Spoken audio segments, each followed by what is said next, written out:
Good morning, everybody. Welcome to 2023. My name is Robert Crowder. I'm going to be one of your presenters today. So on behalf of all of us at the Benefits Trust, I want to take this opportunity to welcome you. Joining us from the Benefits Trust, Mike Ignatz is here. Where's Mike? He's on the screen somewhere. There he is. Big shout out to Mike. Carrie Lane is with us, and Carrie and Rob Crowder, my son, is with us today as well. So welcome, everybody. It's exciting to see so many people on the call today. We're going to get quite a few. So far, we've got 53 on the call, but more are coming.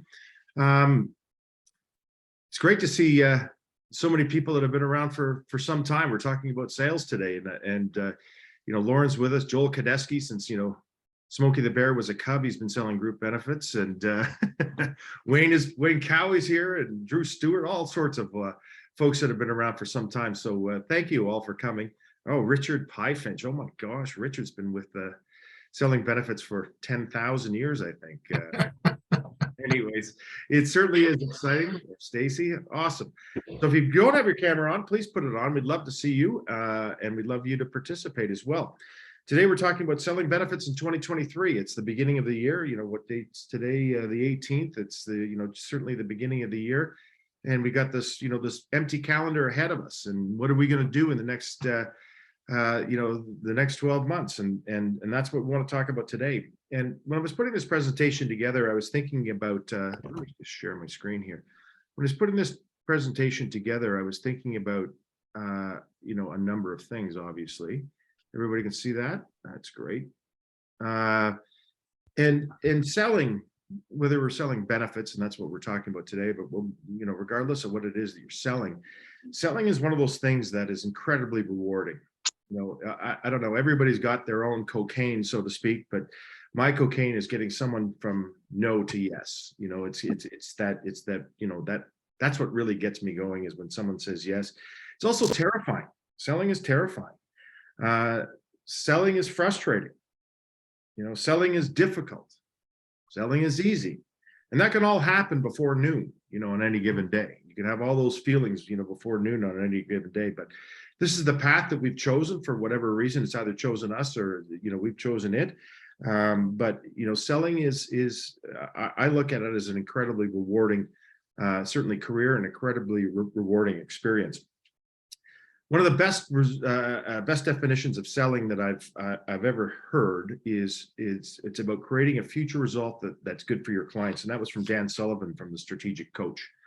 So it's creating that future result that's good for your clients.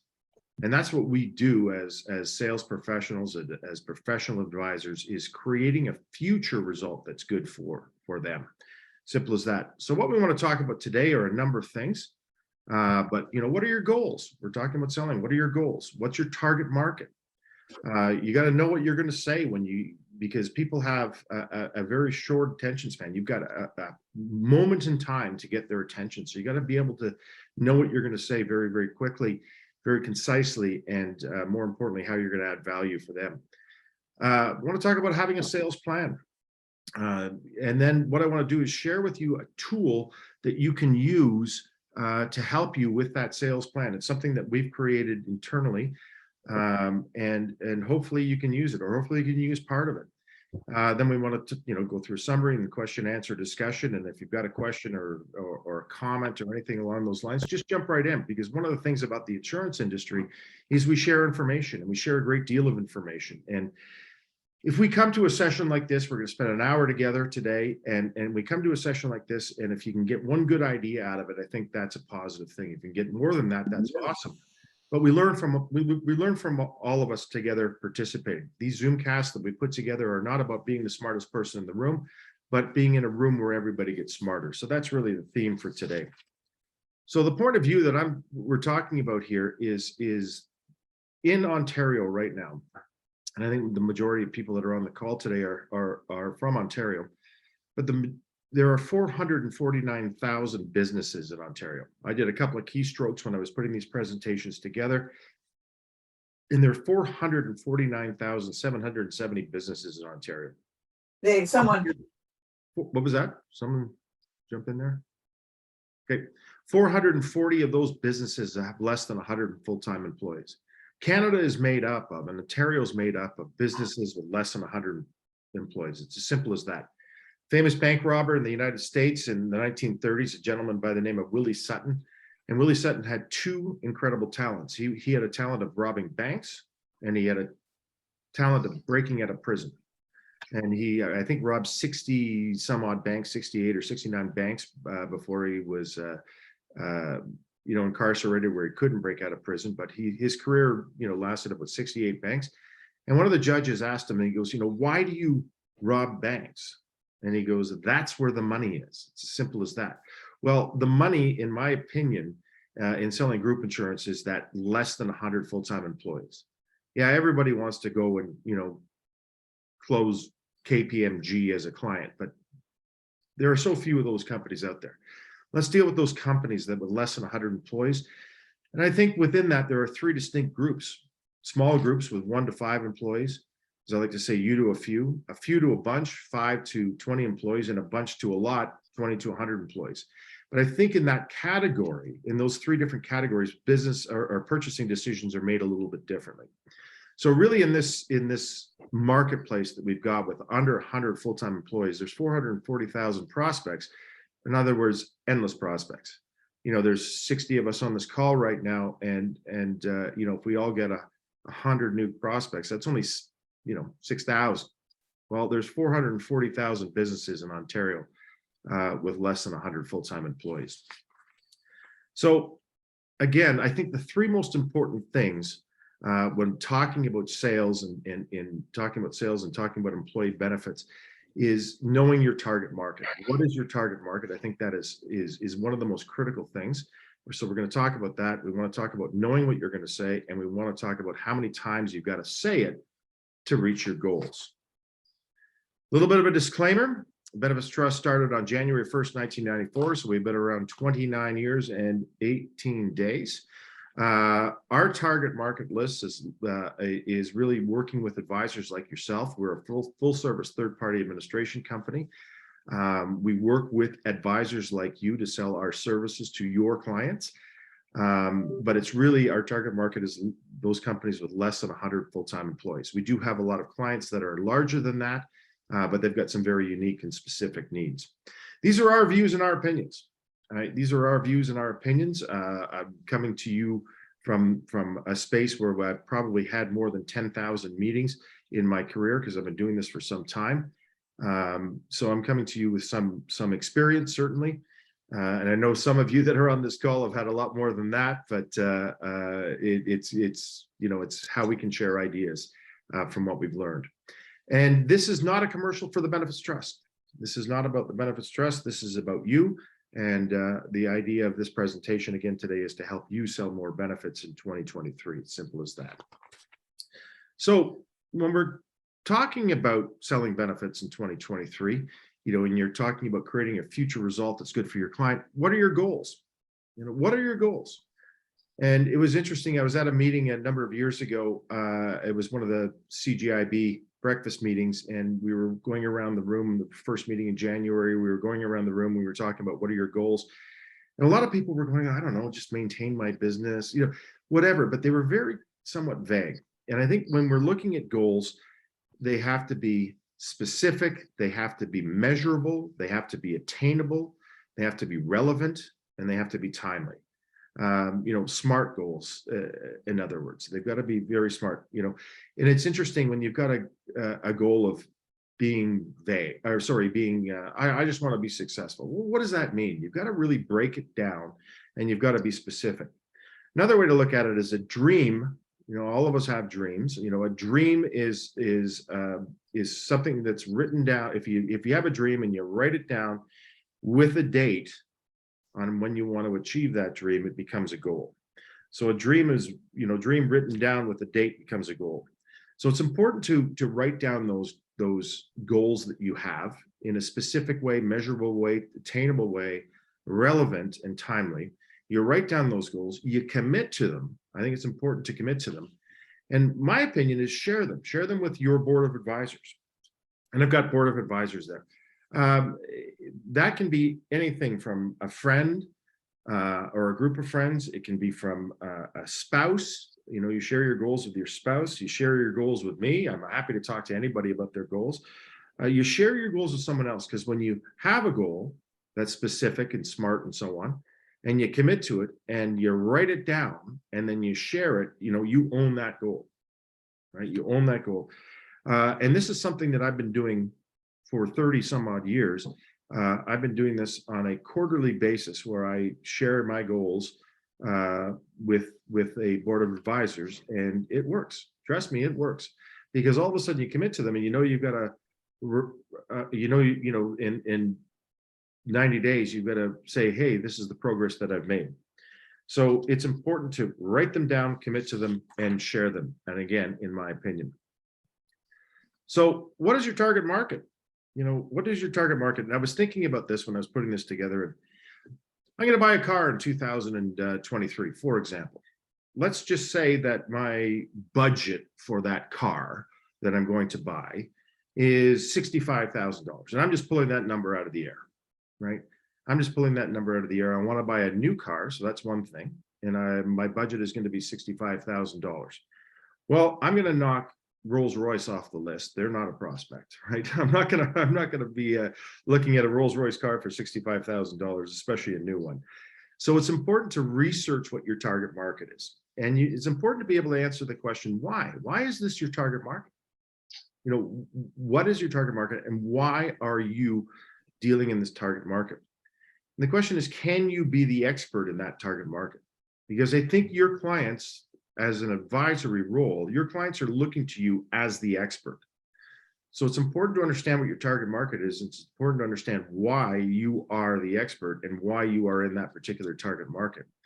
And then my view is you've got to spend 80% of your time in that target market. And the reason why you want to spend 80% of your time in that target market is because that's where you have the most success. That's where you have the most success. That's where you keep on moving the ball forward to reach your goals. And that boosts confidence. So if you're in an environment that is just continually boosting your confidence, boosting your emotional confidence, because you are the expert, you want to spend your time there. Or you can spend your time in a target market that you're not the expert. You have no idea why you're there, and you're just banging your head against the wall, right? The other thing is, I've seen this happen a lot, or a fair amount over the last number of years. But people say, yeah, my target market is working with really large companies, but I'm going to make an exception for you, right? That doesn't work, because the client is sitting there going, hey, great, this guy's going to do me a favor, but how much service is he going to give me? And when a big company calls and I'm a little company, am I going to get a response back? And or am I going to get bumped down the queue, or whatever it is? So I really think that sounds, not very positive. I think it's important to tell people why they are in your target market. And I think the more specific your target market is, the bigger the opportunities exist. And the target market is not necessarily just size of employer. It can be geographic location. I see Peter here. He's in the islands right now. He's joined us in the islands with his palm tree waving in the background. So it can be a geographic location. It can be number of employees. It could be years in business. It could be industries specific. I know Chris Gorey, many of you may know Chris Gorey. He's participated a lot in the CGIB events that have been going on. Chris likes to work. He spends 80% of his time working with tech firms. We've got other companies or other advisors that I know that like to work with multi-generational companies. So they've been around for 50 years and they've got 2 or 3 generations in those particular companies. I know people that only want to work in Mississauga. They do not want to travel to Toronto. They do not want to travel to Grimsby, for example. They only want to work and I know Richard Pyfitch is here. He lives in the east end of the city, and he probably doesn't want to go to the west end of the city too often, right? So it's, your target market can be geographically committed as well. But I think it's about understanding your target market, having that focus, knowing why you want to be in that target market, and then being the expert in that target market, because people want to deal with experts. Simple as that. And then the third thing is knowing what you're going to say. And it's interesting because this is very difficult. And people say, this is the elevator speech, if you would. It's telling people what you do, but it's what are you going to say? And I think you got to look at this from a number of different perspectives, right? You got to look at this to be able to tell your prospect how you can help them. You got to be able to tell your prospect how you can help them. You got to be able to tell your prospect what value you can add, how you can make it a qualifying statement, and how you can say it clearly in 5 seconds. This is incredibly difficult. I think this is the most difficult part of just about any business. You know, we just got off the holiday season. People were probably at a lot of parties and talking to people, you know, especially since COVID sort of opened up, right? And you spend time talking to people and you meet people that are new and you ask what they do. And have you ever asked somebody what they do and you have no idea what they do? They tell you, but you have no idea. I'm the regional vice president of widget polishing, you know, and I don't know what they just said. I have no idea. And more importantly than that, I have no idea how they can help me. And I have no idea how they can add value to me. So great. You want to be able to tell your prospect, you want to be able to show them how you can help them in the future. You want to be able to say what value you can add, how to make it a qualifying statement, and how you can say it clearly in 5 seconds. The proverbial elevator speech. And then having a sales plan.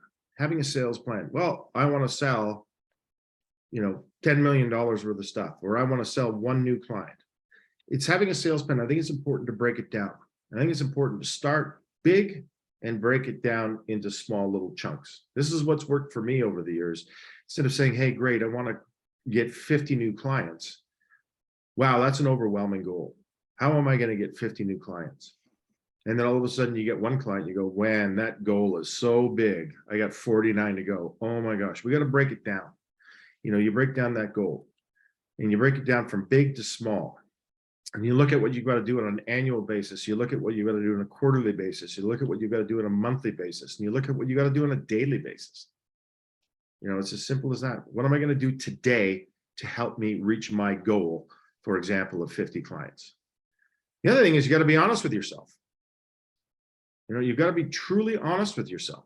You're the one that looks in the mirror in the morning. And, you look in the mirror when you're brushing your teeth or you're combing your hair or whatever it is you're shaving or whatever it is that you do. You got to be honest with yourself. You got to be able to look in the mirror and smile and say, yeah, this is good. Right. The other thing that I think is important with setting goals is you've got to schedule it. Setting goals and having a sales plan is important, and you've got to be able to schedule it. You got to be able to schedule time for things like prospecting, things like research, things like target markets. You got to be able to set these goals, but and have this plan, and you've got to schedule it in your schedule. Today I am doing this, or this morning I am doing that, or for the next hour I'm not going to be interrupted, by the phone or by email because I am working on this specific part for my goals. Right? It's having that sales plan and scheduling it. And the other thing is I like to say is again, back to that reporting to the board of advisors, whoever your board of advisors is. And again, this is something that I've done regularly every quarter for 30 plus years.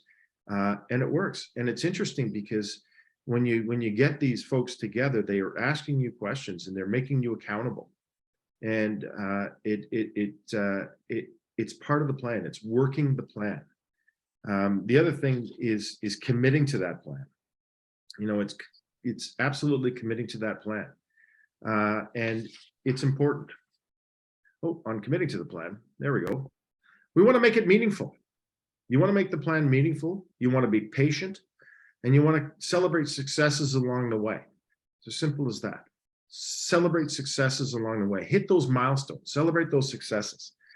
And it's interesting, if you make the plan meaningful and it's very specific and you can know what you're going to do on an annual basis, a quarterly basis, a monthly basis, a daily basis, that's a meaningful thing. You know what you're going to be doing, right? And you're patient because some weeks are certainly better than others. Some mornings are better than other mornings, right? Some days are better than other days. Some weeks are better than other weeks. Right. But you celebrate successes along the way. And you can do that, however it is that makes sense for you, whether it's, a dinner out, a trip away, whatever makes sense. Right. But it's important to be patient as well and then evaluate, adjust, monitor, and share.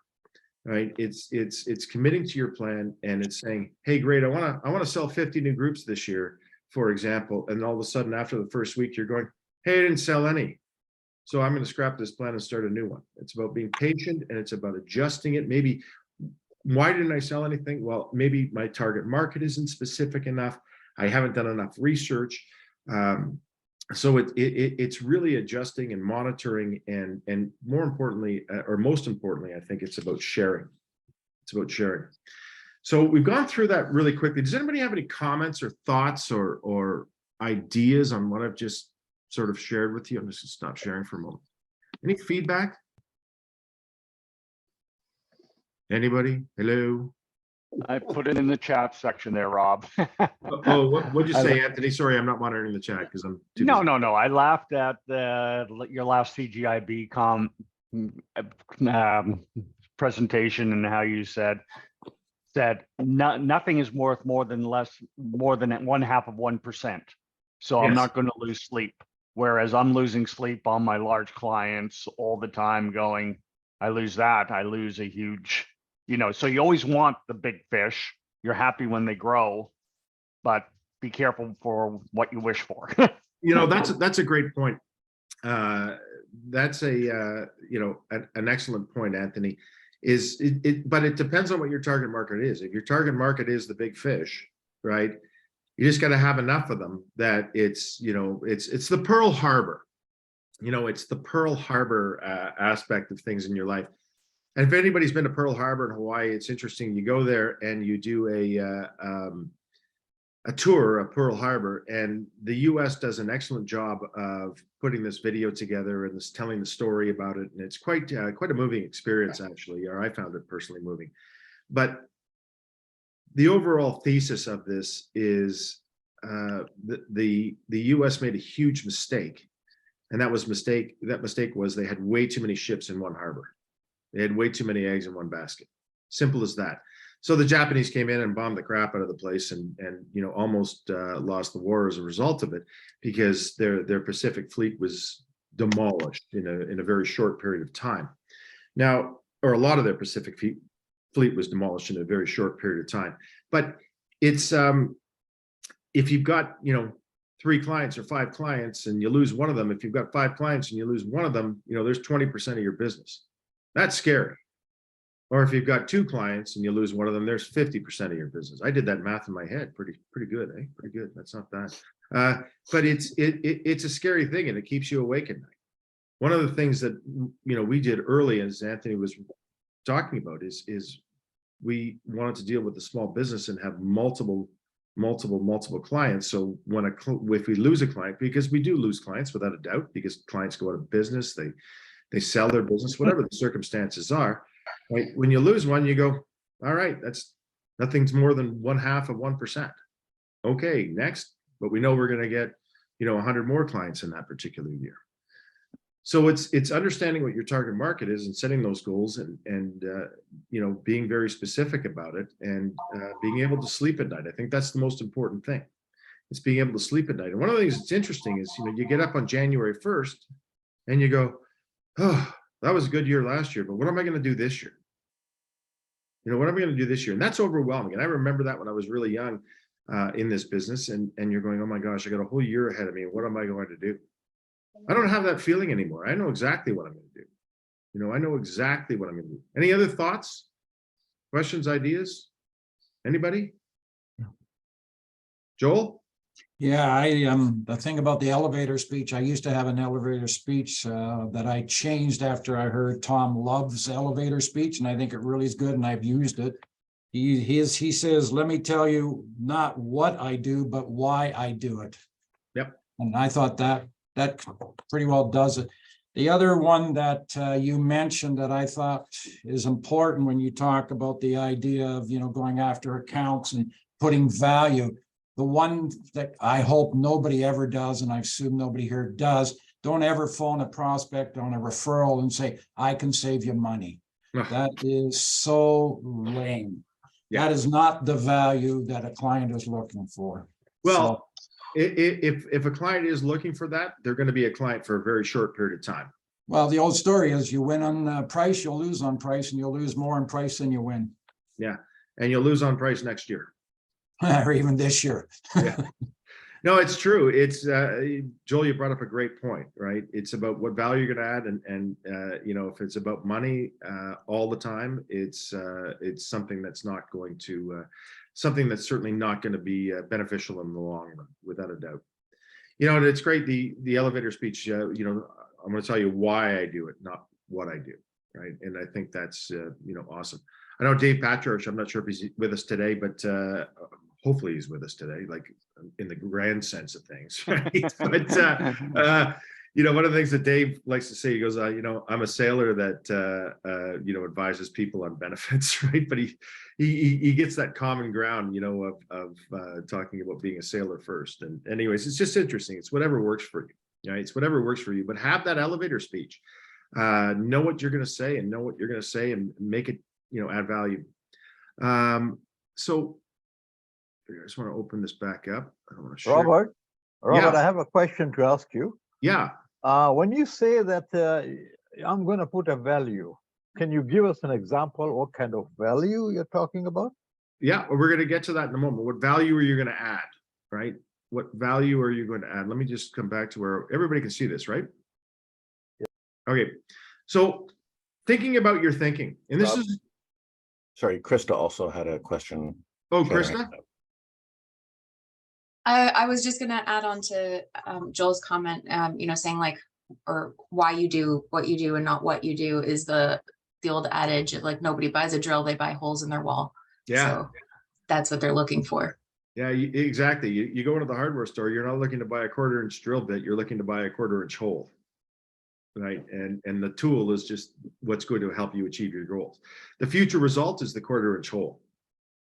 Right, you've got a need for that 1/4 inch hole in your wall. That's a great comment. Thank you, Krista. Exactly.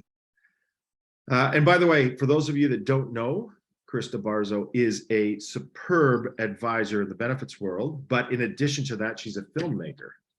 And you were, just a quick side note, you were participating in the Toronto Short Film Festival recently. And how was that? That was wonderful, and we're prepping to go to the Worldwide Women's Film Festival in February as well.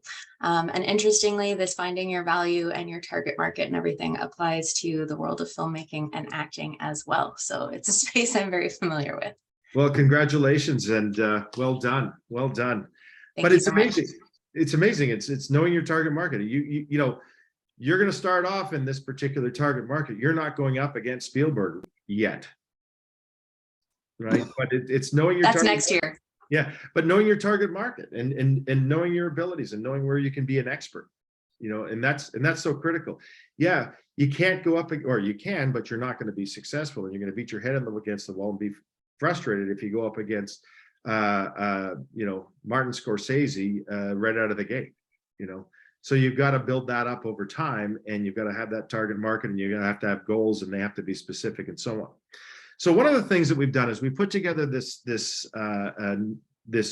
thinking about, I call it a thinking about your thinking tool, right? And I want to share with you sort of some answers that I've got. But thinking about your thinking and knowing your target market, you know, let's look at it from a couple of different perspectives. And this is something that we're going to share with you. We're going to when we send out the CE credits, Mike's going to do that. But we're also going to share these tools so you can do it yourself, or you can do it yourself if you choose to. It's entirely up to you.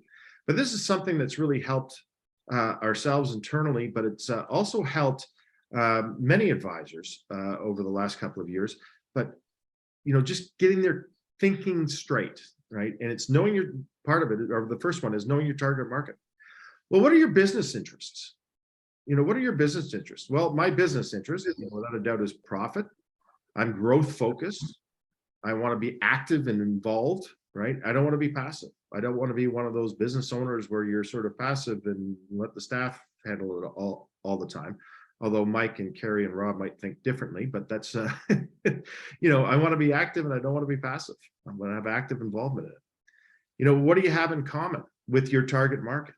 What do you have in common with your target market? Well, I'm active in my business. I've got 30 employees now, very much service focused. 25 years of experience.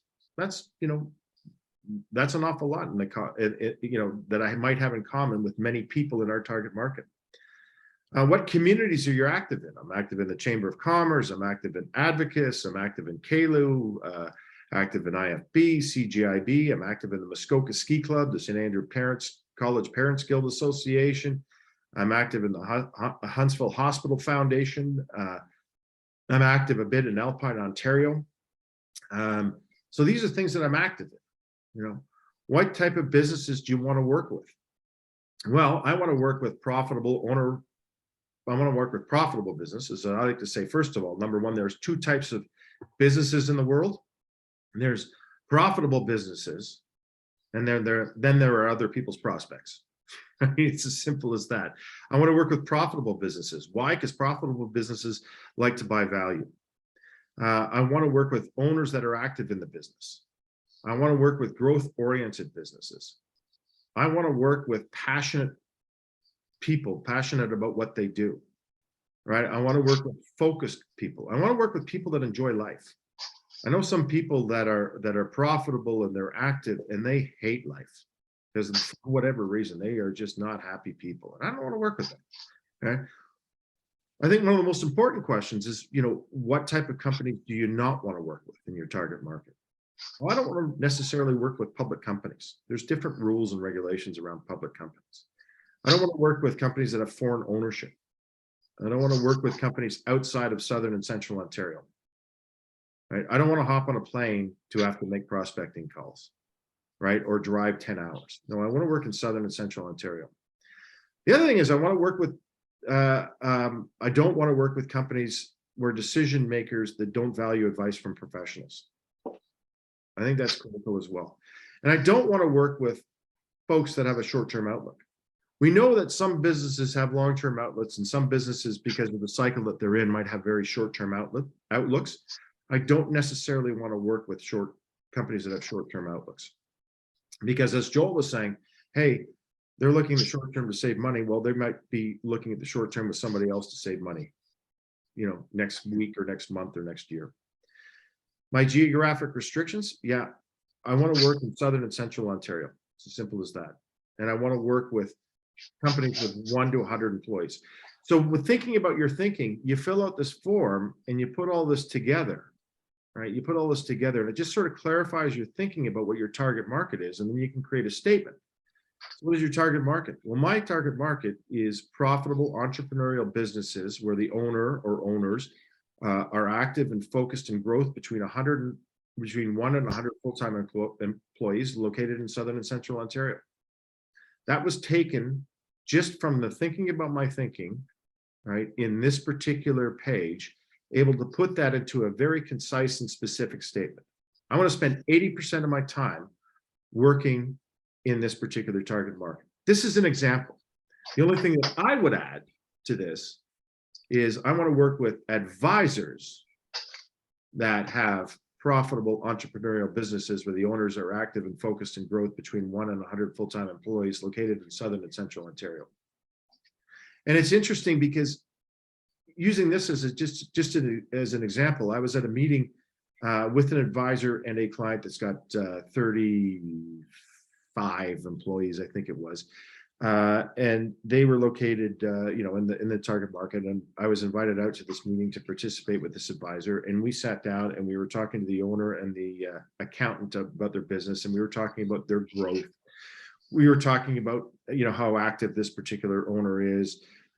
We were talking about, a number of things and all the things that we have in common, from a business perspective. And it was interesting because we had a sales proposal in front of us. And we didn't even open it.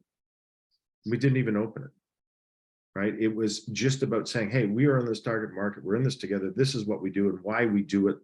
Back to what Joel was saying, how we add value and so on. And we didn't even open it, the sales proposal, and we got the client. So in thinking about your thinking, knowing your target market, you can fill out this form and come up with a very specific target market that makes sense for you. That's it doesn't have to make sense necessarily for me, or it doesn't have to make sense for Krista or David Stein that's with us today. It's got to make sense for you, and you've got to own that.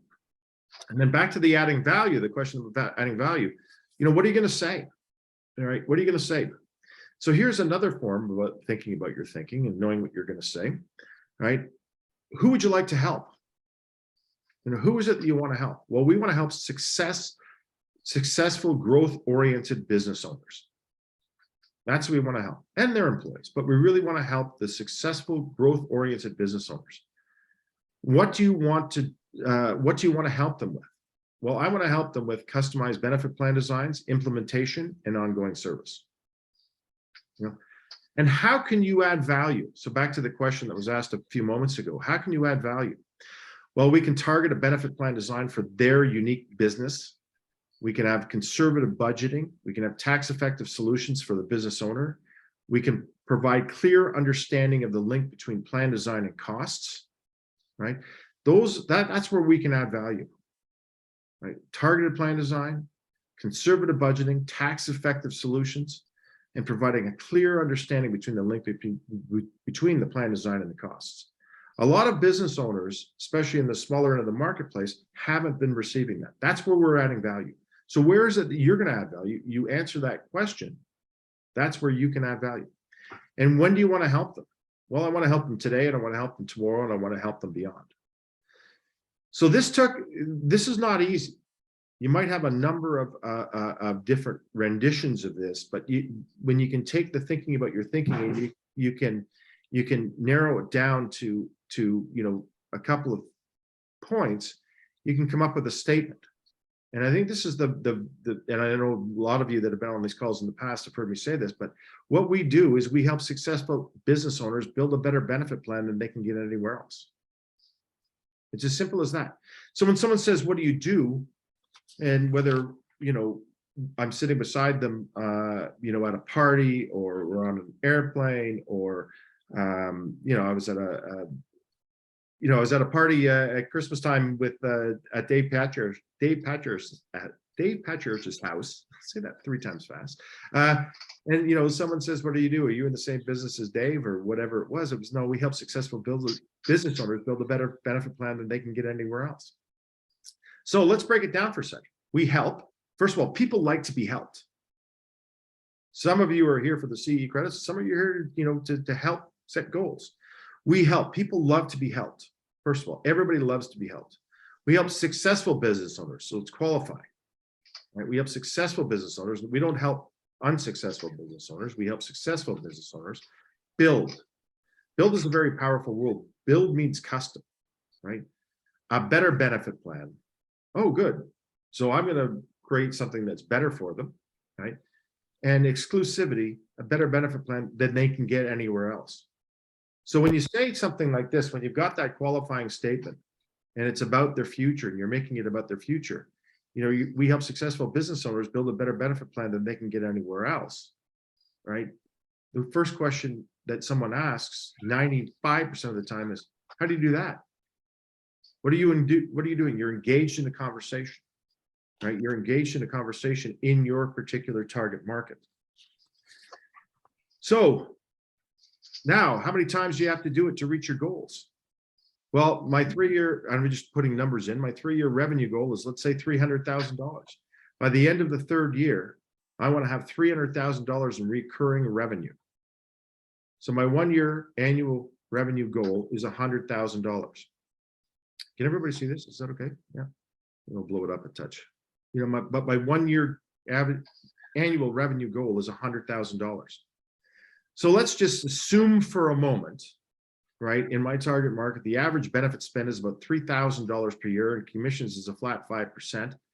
Each employee creates about $150 a year in revenue. Right. So how many groups do I have to sell to meet that annual revenue goal? And again, this is about breaking it down.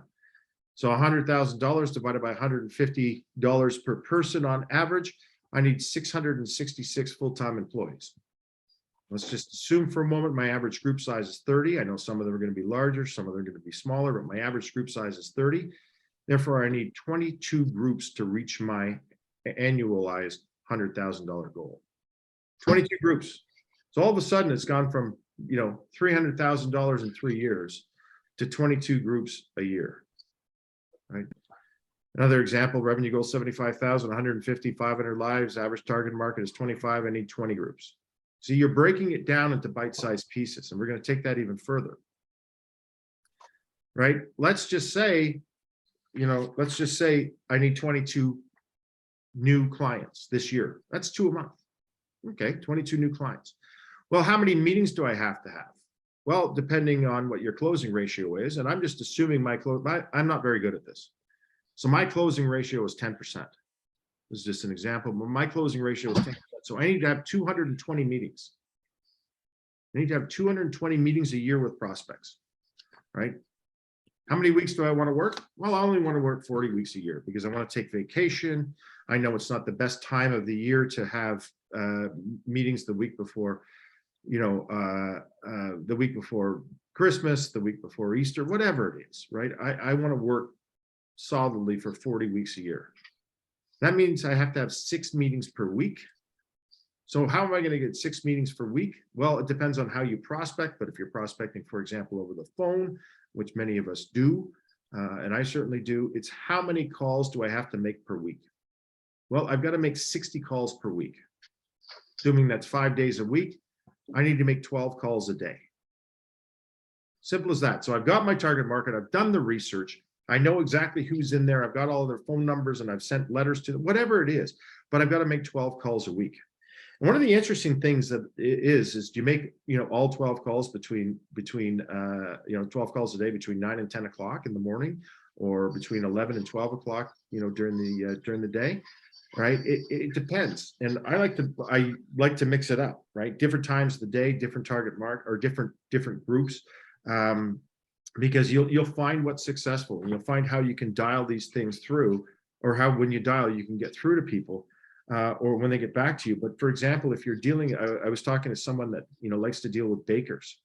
Well, bakers are early risers, very early risers, right? Make calls from 6 to 7 in the morning for bakers. Or if you've got builders, like I know we spend a lot of time talking about builders, and we've got the builders benefit plan, but builders, it was interesting. My builder that's doing some work at our place sent me a text this morning at 6 a.m.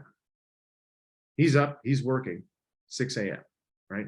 Good time to get in touch with him. Guess what? 9 a.m. is not a good time to get in touch with him because he's busy on job sites, right? So you mix up the calls depending on what your target market is, and you mix up those calls, but really it's 12 calls a day. Using this example, it's 12 calls a day. It's as simple as that. So when you look at this, you put it all together, right, and you put it on one page.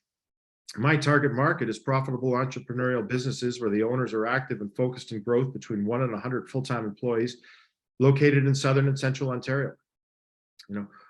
What I do is we help successful business owners build a better benefit plan than they can get anywhere else.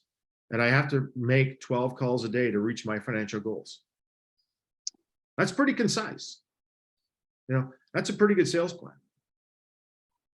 So if I know who I'm going to talk to, I know what I'm going to say, and I know how many times I have to do it on a daily basis. So when I get up tomorrow morning and I look at myself in the mirror when I'm brushing my teeth or whatever it is that I'm doing, I can say, did I make my 12 calls yesterday? And that's where I think people break down, is they all of a sudden they find out it's March 31st or June 30th, and they haven't really done much because they haven't been making those 12 calls a day. So if you know how many calls you have to make a day, or how many letters you have to send out, or whatever it is that makes sense for you, right, to reach your financial goals, it becomes a really rewarding experience, as opposed to a frustrating experience, and you're flying by the seat of your pants, and you're trying to get business here and there, and you're trying to get a 500 life case, and then you're trying to get a 5 life case in the same day, and you speak different languages to those different groups because you're dealing with a foreign-owned company, you're dealing with their finance committee or whatever it is, versus a business owner that needs a solution to attract and retain employees. Very different types of conversations that you have with those. So in understanding what your target market is and knowing what you're going to say and being focused on the number of calls or transactions you have to do on a daily basis to reach your financial goals, again, life becomes incredibly rewarding. Incredibly rewarding. Any thoughts on that? Anybody want to share? Anybody? Hello? Hello? Derek, you're with us. You've been doing this for some time. Derek Lead. Forgive me, Rob. I've enjoyed every second of this, but it takes me back to being age 21 at London Life in the district sales division and breaking down my calls from a weekly basis. Some things never change and some things always work. It's fantastic. Thank you. Yeah. And it's interesting. I don't care if you're selling benefits or if you're selling pens, pens. It's about, hey, if every single acorn that fell out of an oak tree grew another oak tree, we'd have way too many oak trees, right? So it's finding that one acorn that falls out of the oak tree that you can help foster that relationship with. And it's interesting, Derek's been around for some time and he goes, it works. And it continues to work. I remember a gentleman when I first started when I was 21. Yes, it was a long time ago. And this poor man has long since passed. But his statement to me was, if you make your calls and if somebody says no, thank them. And I said, why do I thank them? And he said, because that means you're one step closer to a yes. Yeah. And the other thing I want to, this is a frustrating world that we live in sometimes, right? Without a doubt. And often people will put you off. And when someone puts you off and says, call me in June or call me in July or call me in September, because that's when we look at this stuff. I always say thank you as well. And I look forward to speaking with you, Derek, in July when you suggest it. And then I mark it down and I put it on my call sheet for July. But I always say, call them back and say, hey, Derek, we spoke on January 18th at 10:15 in the morning, and you asked me to call you the 1st of July, right? So all of a sudden, this person is going, hey, great. Wow, he's consistent and he's persistent. Yeah, you asked me to call you the 1st of July, and I'm wondering if Thursday at 10 o'clock is a good time to meet or next Wednesday at 2, right? Because this person is sitting there going, wow, this guy's persistent and consistent. And I asked him to call and he did. And, you're going right for the meeting. So it works. Like it works without a doubt. Any other comments or thoughts or ideas? Yeah, one, just to speak to that. I had a group one time that I realized my video's off. My granddaughter showed up, so I turned the video off for a bit. Didn't want to distract anybody because I'm sure you'd rather look at her than Robert. But it took 3 years for this company. They never had a plan. Liked the idea from the get-go, and it was that very thing that you just said, Rob. Can you, now we're not ready. Maybe in 6 months. Okay, well, I'll call you in 6 months. And like I said, this went on for 3 years, and I called them every time that when I said I didn't give them the date and time. But it was you reminded me to, and yes, thank you. And once the thing was in place, and I'd never had this happen either in my entire career, but they actually wrote, and once the plan was in place, they wrote a letter to Great West Life and said this plan would not be in place if it was not for blah, blah, blah. And that was just such a neat, kind of shot in the arm. But yeah, just I totally concur with what you're saying, the persistency and what they see. You were addressing the whole idea of service afterwards. Is this, if I call this person, they're going to call me back? Well, they know that when you're looking for the business and you call them back precisely when you say you're going to, it carries a lot of weight. Thanks, Wayne. It is true. It's, this is the Derek and Wayne, the old guy and me, the old guys talking about, what to do, but it works and it works well. So what I'm going to do as I promised. Rob, actually, by having a good CRM system, that works super well, calling people back on the time they tell you to do so. Yeah. And it pays off. And Glenn, you brought up a great point. That those 12 calls a day, when you have a good CRM system, those 12 calls a day become really easy. That's right. You've already program it all in and it all works. Program it all in and it all works. It's about scheduling the appropriate time to work on your plan. So one of that, but it helps to drive you too. That helps you to drive you too. Yeah. So one of the things that we're going to do is we're going to send you these sheets. You can fill them out. You can use them however you want, but it's really helped out a lot of advisors. It helped out us certainly in just understanding, what your sales plan is, and you can use this however you want. But when you come up with this one statement of what your target market is, what I do is, in other words, where I can add value, right? And how many contacts do I need to do on a daily basis to reach my financial goals? It gives you that drive. It gives you that, it gives you, hey, what I need to do today. It's as simple as that. What I need to do today, as opposed to going, hey, wow, I need $100,000 a year for the next 3 years. What am I going to do that? Oh my gosh, this is overwhelming. I don't know why I'm in this business. Oh my gosh, I think I need to do the dishes. I'm gonna, get distracted. No, I got to make 12 calls. And I've got it scheduled between 2 and 3 o'clock, or I've got it scheduled between 4 and 5 o'clock, or 6 and 7 o'clock, or whatever time it is that, during the day, you're going to make those calls, right? So it's understanding what you have to do on a daily basis to minimize your frustration, because sales can be an incredibly frustrating business, or it can be incredibly rewarding. It's interesting. I always get frustrated. Still to this day, I get frustrated at Christmas.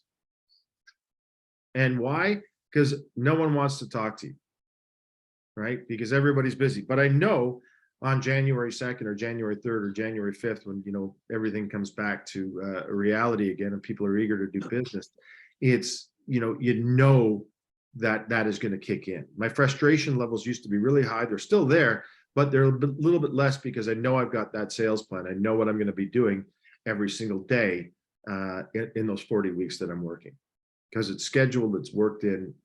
I know what my activities are going to be. So in summary, because we've been yakking it up for about 51 minutes so far, I think it's important to know what your goals are. What are your goals? And be very specific. Have those SMART goals. Be specific, be measurable, be attainable, be relevant, and be timely, right? Know your target market.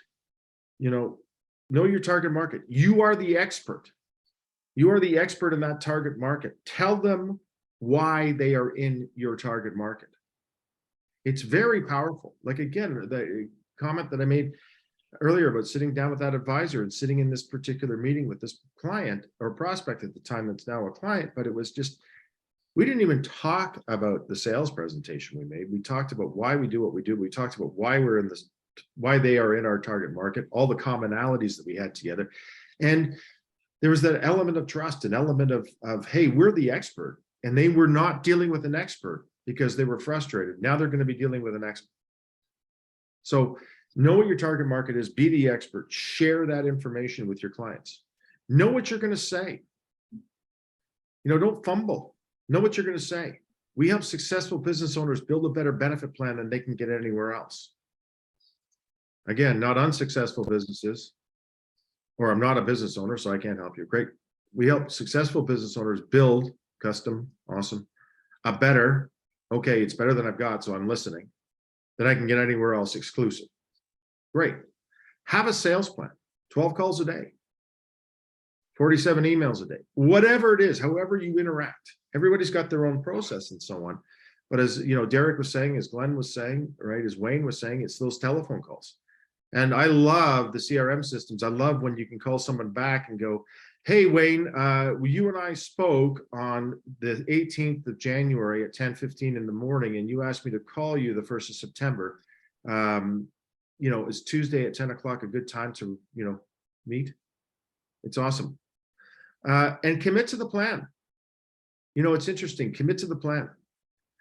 I remember one of the times, one year when I first did this, you commit to the plan and blanked a week in the sense of I didn't get any appointments, but I knew that I made the number of calls and I was happy with it. I committed to it. The following week, tons of appointments, right?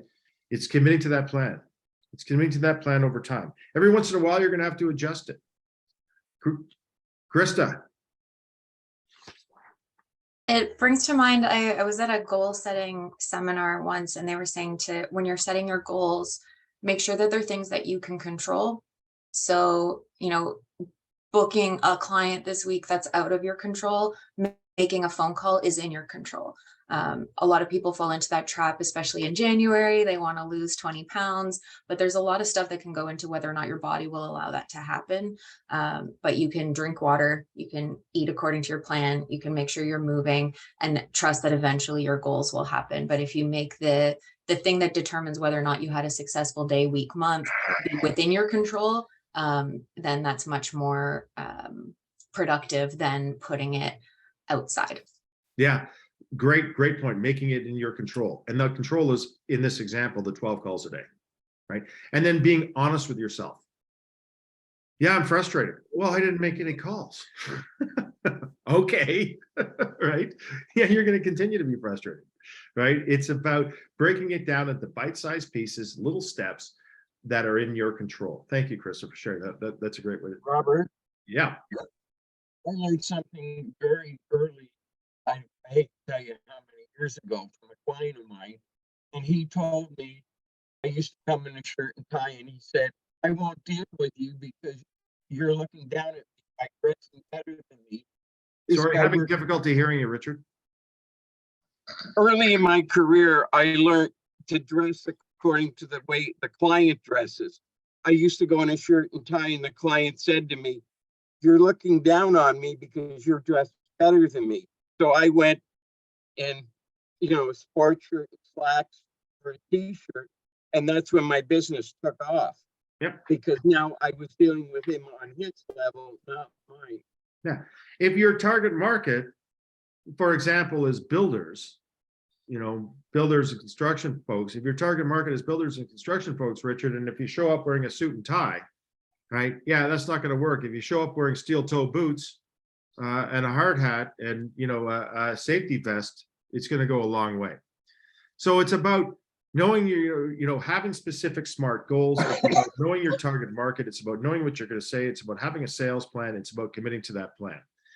The other thing that's important to note, there's 440,000 prospects in this particular target market. If the client is not prepared to engage with you, I always just say next. And if you don't like where they're going, you meet some people and you don't like where they're going, you know what? It's a big market. Interviews are two ways, right? I say next. We spent an hour together. We want to thank you very much for your time. And as Krista mentioned, she was at a goal setting seminar, I think at one point. You can spend a day goal setting, you can spend a week goal setting. But the important thing is you set goals and you commit to those goals. And I think it's important to write them down and share them. I've been doing this for 30 years and sharing them on a quarterly basis. And, it's baby steps in progress. And at the end of the day, you wake up and you go, wow, this is a rewarding, exciting, and a wonderful way to live. So visit us at thebenefitstrust.com. We're going to send you a CE credit for participating today. We're going to sign you up for our Trusted Advisor newsletter if you're not already part of that, which is awesome. That also, we also encourage you to visit thebenefitstrust.com.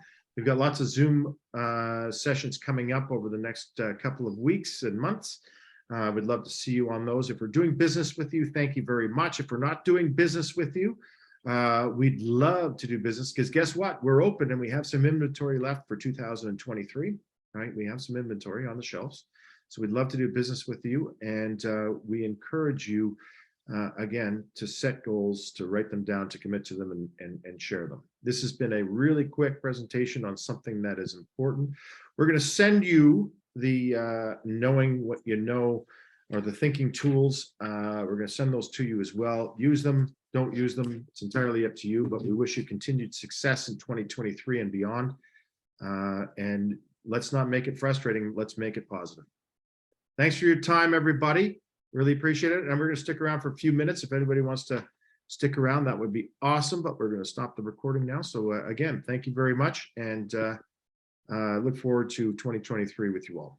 Take care.